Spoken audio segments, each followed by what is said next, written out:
रुद्रपुरा गांव में रात के 9 बजे बजने वाले थे।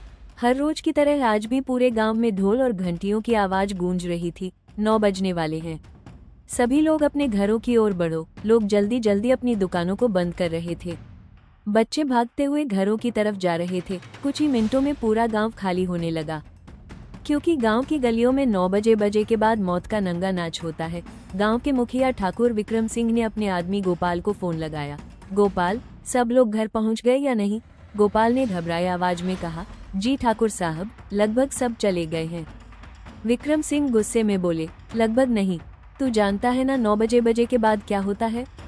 फौरन सबको घर भेज, क्योंकि 9 बजे के बाद रुद्रपुरा में इंसान नहीं कुछ और घूमता है। जी अभी भेजता हूँ, कहकर गोपाल ने फोन काट दिया। उसी गांव में आरव अपने पिता विक्रम सिंह के साथ घर के अंदर था।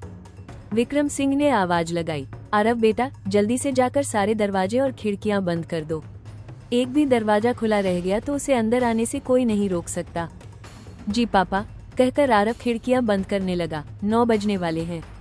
हे चलो रे सब, दुकान बंद हो गई अब। अरे काका, चाय तो पिला दे। अरे बावड़े, ढोल और घंटी की आवाज ना सुनी के तेने?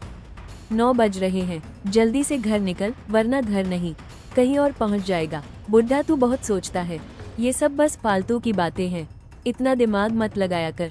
बेटे, ठाड़े से बहस करने का समय नहीं है हमारे पास। बेहतर होगा कि 9 बजे से पहले तू अपने घर पहुंच जा, क्योंकि अगर रास्ते में वो मिल गए ना तो दोबारा यहाँ मत आना, क्योंकि मैं दरवाजा नहीं खोलूंगा। हाँ, जाता हूँ। 9 बजने वाले हैं, सभी लोग अपने घरों की ओर बढ़ो। हाँ बोलो ठाकुर साहब। काका, सब लोग घर चले गए ना? सब चले गए। ठीक है, आप भी याद से खिड़की दरवाजे बंद कर लेना, रोज फोड़ फोड़ के यही बोले है तू। अरे 8 महीनों से गांव में कुछ न हुआ तो अब क्या हो जाएगा? 8 महीने पहले जो हुआ था वो दोबारा भी हो सकता है, इसीलिए सावधानी जरूरी है। आरव खिड़कियां बंद कर रहा था, तभी पीछे से आवाज आई, सुनो बेटा, पर्दे भी लगा देना। पर्दे क्यों पापा? खिड़कियां तो बंद हैं, कुछ चीजें दरवाजों से नहीं नजरों से अंदर घुसती हैं। हम पर्दे उनसे छिपने के लिए नहीं लगाते, बल्कि इसलिए लगाते हैं कि हम उन्हें देख ना सके। अगर हम उन्हें देख लेंगे तो उनकी बातों में आ सकते हैं, और यही गलती इस गांव के कई लोग कर चुके हैं, क्योंकि एक बार उनकी बात सुन ली तो फिर वो आपकी नहीं सुनते। समझ गया। आरव चुपचाप पर्दे लगाने लगा, लेकिन जैसे ही उसने आखिरी खिड़की पर पर्दा डालने के लिए बाहर देखा, उसका दिल जोर से धड़कने लगा। उसने दौड़कर दरवाजा खोला। दरवाजे के बाहर अंधेरे में उसे कोई खड़ा दिखाई दिया। वो पहले से ही वहाँ खड़ा था, जैसे उसका इंतजार कर रहा हो। तभी एक जानी पहचानी आवाज आई, आरव बेटा। माँ बेटा, मैं ही हूँ, मुझे अंदर आने दो। लेकिन पापा ने कहा था कि आप मर गई हो। तुम्हारे पापा झूठ बोल रहे हैं। मैं जिंदा हूँ, बस रास्ता भटक गई। आज बहुत मुश्किल से तुम्हारे पास पहुँची हूँ। जल्दी दरवाजा खोलो बेटा, मेरे पास ज्यादा समय नहीं है। आरव का दिमाग और दिल आपस में लड़ रहे थे। कभी कभी सबसे बड़ा जाल प्यार बनकर सामने आता है। आखिरकार उसने कांपते हाथों से दरवाजा खोल दिया। दरवाजा खुलते ही वो ठिठक गया, क्योंकि सामने कोई नहीं था, क्योंकि वो अंदर आ चुकी थी, लेकिन दिख नहीं रही थी। माँ, आप कहाँ हो? वो घबराकर इधर उधर देखने लगा। तभी अचानक पूरे घर की लाइट बंद हो गई और अंधेरा छा गया। अंधेरा कभी खाली नहीं होता, उसमें कोई होता है। पीछे से किसी ने उसके कंधे पर हाथ रखा। वो डर के मारे चीखने ही वाला था कि आवाज आई, पापा। चुप रहो बेटा, शांत हो जाओ। वो उसके पापा थे, लेकिन अगर वो पापा नहीं होते तो? तभी बाहर से वही आवाज फिर गूंजने लगी, आरव बेटा, मैं आ गई। तुम कहाँ हो? आरव, दरवाजा खोलो बेटा। आरव बोलने ही वाला था कि विक्रम सिंह ने उसका मुंह दबा दिया। उसे जल्दी से एक कमरे में ले जाकर बंद कर दिया, क्योंकि एक अनजानी आवाज का जवाब देना मौत को बुलाना होता है। धीरे से बोले, वो तुम्हारी माँ नहीं है। बाहर से आवाज लगातार आती रही, आरव, दरवाजा खोलो बेटा। लेकिन विक्रम सिंह ने उसे अपने सीने से लगाए रखा, क्योंकि वो तब तक नहीं जाती जब तक कोई जवाब ना दे दे। डर के मारे आरव धीरे धीरे अपने पापा के कंधे पर सिर रखकर सो गया।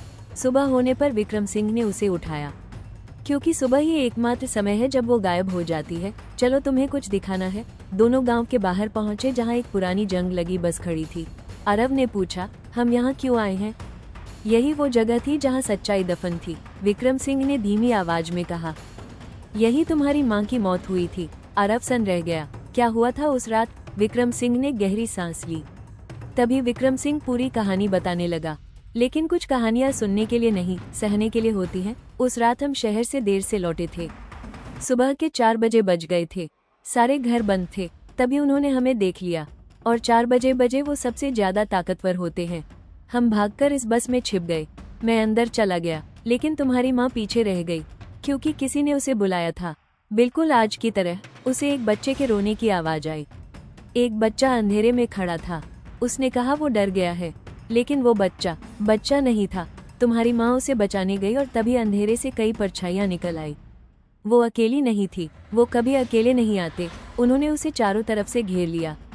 कोई हंस रहा था, कोई उसे पकड़ रहा था। मैं सब देख रहा था, लेकिन डर इंसान को जिंदा होते हुए भी लाश बना देता है। सुबह होने पर वहाँ कोई नहीं था, तुम्हारी माँ भी नहीं। आरव रोने लगा क्योंकि कुछ लोग मरते नहीं, बस गायब हो जाते हैं। तभी रघु वहाँ आया। उसने एक रुद्राक्ष की माला निकाली और बोला, यह माला उस पुराने बस में थी, तभी वो बस के अंदर नहीं आ पाए थे।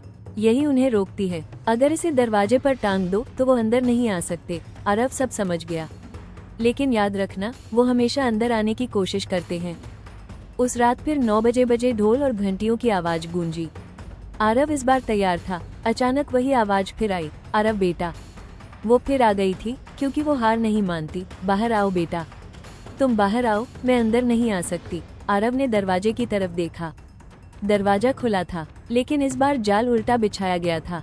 बाहर खड़ी माँ मुस्कुरा रही थी। बाहर आओ बेटा, तुम बाहर आओ, मैं अंदर नहीं आ सकती। आरव धीरे धीरे पीछे हटने लगा, क्योंकि सच जानने के बाद डर खत्म नहीं होता, समझ बढ़ती है। उसने कहा, तुम मेरी माँ नहीं हो। कुछ सेकंड तक सन्नाटा रहा, फिर उसका चेहरा डरावना हो गया और असली रूप हमेशा आखिर में सामने आता है। वो अंधेरे में गायब हो गई। उस रात आरव को जिंदगी का सबसे बड़ा सच समझ आ गया। असली डर बाहर नहीं होता, असली डर तब शुरू होता है जब हम खुद उसे अपने घर के अंदर आने का मौका देते हैं।